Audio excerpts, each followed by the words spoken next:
Howard the Duck. Ever wondered if a cigar chomping duck from a different dimension has a better grasp on reality than you? Howard is a grumpy anthropomorphic waterfowl from Duck World, a place where I'd say evolution took a very weird turn towards feathers, of all things. After the demon Thog the Netherspawn dropped him into the middle of Florida, Howard became the poster child for being stuck in a world he never made. He lacks flashy superpowers, relying instead on his rarely effective quack foo and a heavy dose of existential dread.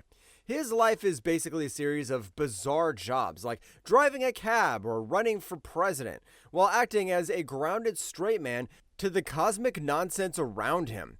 But what makes his story interesting is that Howard has shattered the fourth wall back when Deadpool was still in diapers.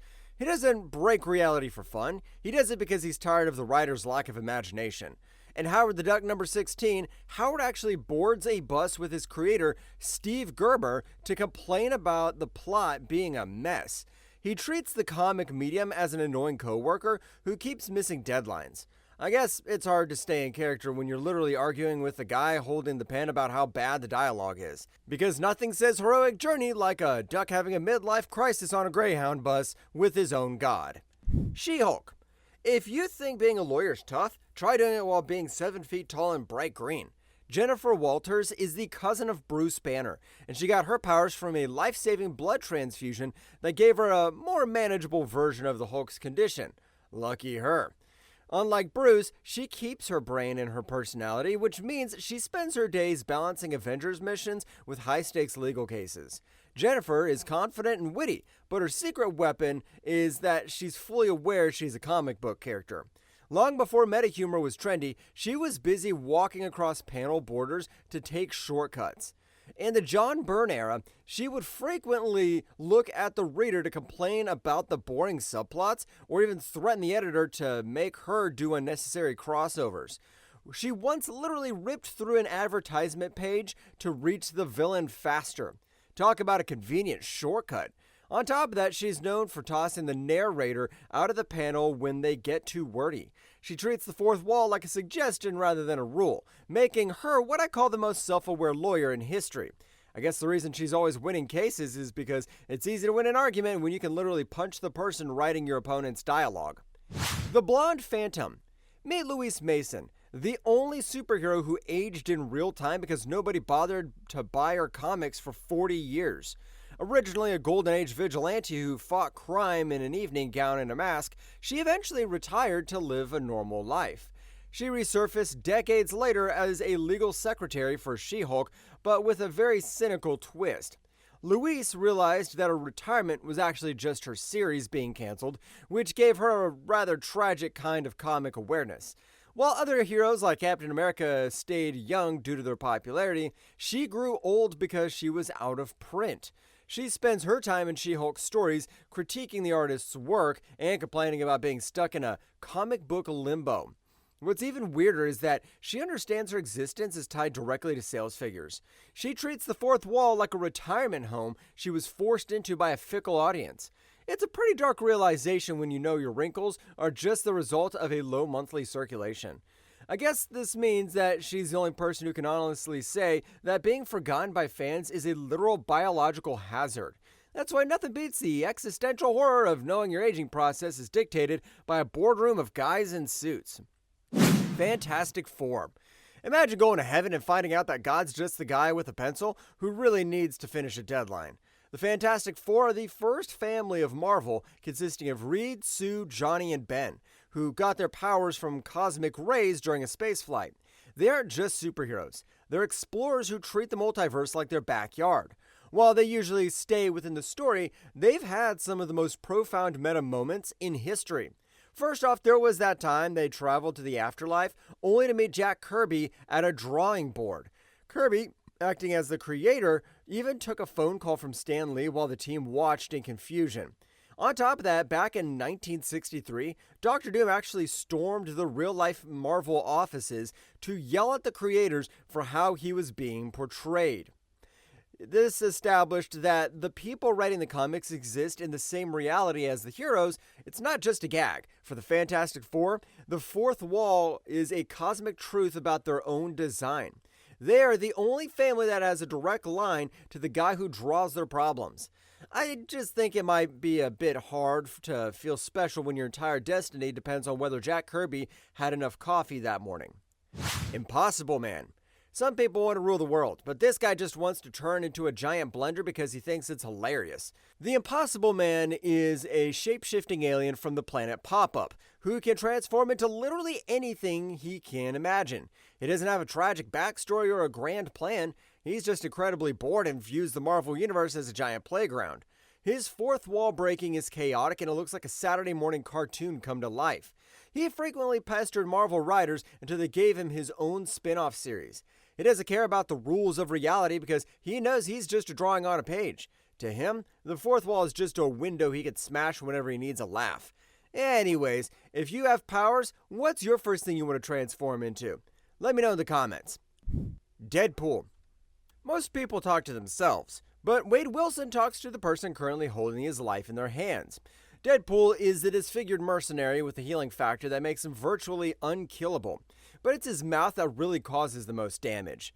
He is fully aware that he is a fictional character, and he uses that knowledge to gain a tactical edge in every fight. He's been known to read his own back issues to figure out a villain's weakness, or use his own speech bubbles to bash an enemy's head in. On top of that, his mind is so fractured that he often has conversations with the internal monologue captions on the page. In one famous story, he got so fed up with being a puppet that he decided to kill the entire Marvel Universe and come after the writers. If you want to see how he exactly did that, watch our video right here. He treats the fourth wall like a thin piece of glass he could tap on whenever he wants to make a pop culture reference. Whether he's asking the artist for a bigger gun or complaining about Ryan Reynolds, Deadpool is the undisputed king of meta chaos. Gwenpool.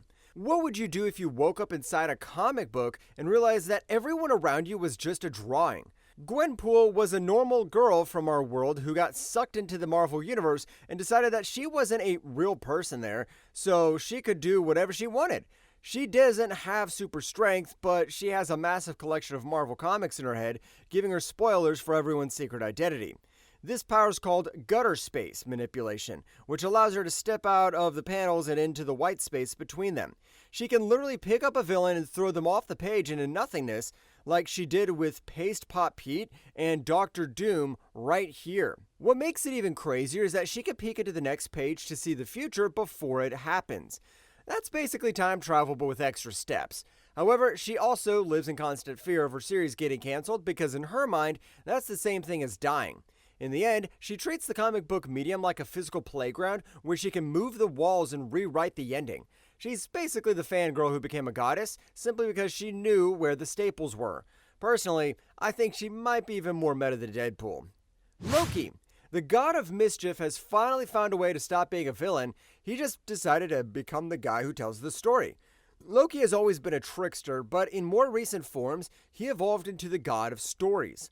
This version of Loki realizes that the entire universe is built on narrative threads and that he can manipulate those threads to change his destiny. He doesn't break the fourth wall for cheap laughs. He does it to escape the destiny the writers have planned for him. He can step into a void of white space that he calls the place where stories are made, effectively moving between different comic continuities. He can even simply walk through a door into any era because he knows his story isn't over yet. He talks about the reader like a co-conspirator, acknowledging that as long as we keep reading about him, he can never truly die. For him, the fourth wall is a lens that allows him to see the gears of reality turning. It's a sophisticated, chilling level of awareness that makes him more than a myth. In conclusion, he's so good at lying that he even convinced the universe that the laws of physics are just a bunch of Play-Dohs. Slapstick. If a Looney Tunes character decided to join the Avengers and bring a chainsaw along, you'd get Slapstick. Steve Harmon was just a normal high school kid until he stepped through an interdimensional portal that turned him into a living cloud of unstable molecules. Now, he's basically a walking cartoon with the power of hammer space, which lets him pull giant mallets out of thin air. He is indestructible and operates entirely on cartoon logic, meaning he can be flattened like a pancake and pop right back up. Slapstick consistently breaks the fourth wall by addressing the reader and making fun of how serious other superheroes are. He's fully aware of the sound effects that appear on the page, often pointing at the kaboom or pow text during a fight. If that's not cool enough, the art style around him often changes to look more animated than the gritty world he's standing in. He even told the reader once that he only screams when he gets hit because he doesn't want to disappoint the audience. In the wrestling world, I think that's called selling. For his enemies, it's tough to be a grim, gritty vigilante when a guy in a bow tie is hitting you with a rubber chicken. Squirrel Girl.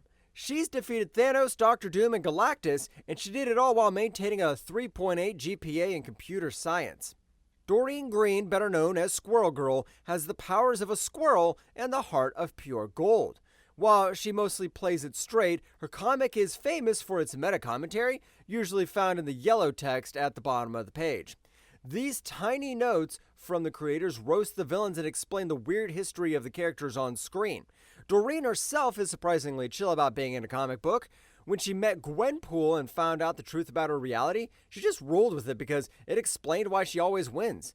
She also uses Deadpool's Guide to Supervillains card that gave her metastats on her enemies' weaknesses.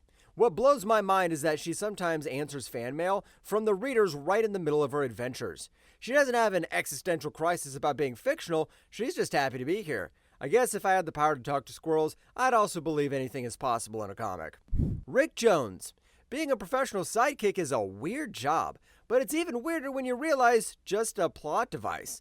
Rick Jones has been a sidekick for almost every major hero, from Hulk to Captain America, but he gained a very specific power called comic awareness. This was a meta play on the cosmic awareness usually possessed by Captain Marvel. While he was bonded with Janice Vell, Rick became fully aware that his life was being dictated by writers and editorial mandates. He started predicting the future by analyzing comic book tropes, like knowing he was safe because a villain was still monologuing. He'd often look at the reader and complain when a plot twist felt lazy, or when a retcon messed up his memory. Not only that, he could see the cliffhangers coming and knew exactly when a fight was going to end based on how many pages were left in the issue. This awareness actually made him a bit unstable because he was the only one who saw the strings attached to everyone's limbs. He basically has the same powers as Gwenpool and friends, except he's too powerless to really do anything about it. Uatu the Watcher. Imagine having a front row seat to every disaster in human history and being told you aren't allowed to do anything about it. Uatu is a member of an alien race that watches over the multiverse, and he lives in a fancy house on the moon. While he usually stays in the background, his role in the What If series makes him the ultimate fourth wall breaker. In these stories, he steps completely out of the narrative to talk directly to the reader like a cosmic host. He points at the camera, explains the different paths of reality, and asks us to imagine what could have happened. Us readers are like fellow observers from another dimension, which Uatu keeps inviting to look into his crystals and see alternate timelines. He acknowledges that we are watching him just as much as he is watching the heroes. On top of that, he often summarizes the moral of the story as if he's teaching a college class and we're the students. He's the bridge between the fictional characters and the real world, acting as our personal guide through the chaos. Still, for someone who isn't supposed to interfere, he sure does spend a lot of time talking to strangers. Spider-Man. Peter Parker has enough problems with rent and romance, so finding out he's a comic might actually be the final straw. While Spidey isn't a constant fourth wall breaker like Deadpool, he has a long history of leaning on that wall for a quick joke. His internal monologues are often written as direct addresses to the true believers reading the book. What I love most is that he's been known to look at the reader in the middle of a fight to explain a bad pun or a weird coincidence. For him, the fourth wall is like a safety valve for his own neurosis, letting out his frustrations to the only people who understand him. It's a subtle awareness that perfectly fits with his sarcastic everyman personality. To be fair, I'd probably talk to the invisible audience too if my life was basically one long never-ending series of tragedies. The Hunger. If you thought Galactus was a big eater, wait until you meet the guy who treats entire realities like a light snack. The Hunger is a terrifying interdimensional parasite that feeds on the energy of whole universes. It managed to trick Galactus and Thanos into helping it enter the Marvel Universe, but its scariest trait isn't its size. In the Thanos miniseries, this thing actually looks out of the panel and speaks directly to you, the reader. It treats the cosmic beings of the Marvel Universe like puppets and acknowledges that it is the villain of the story you are holding.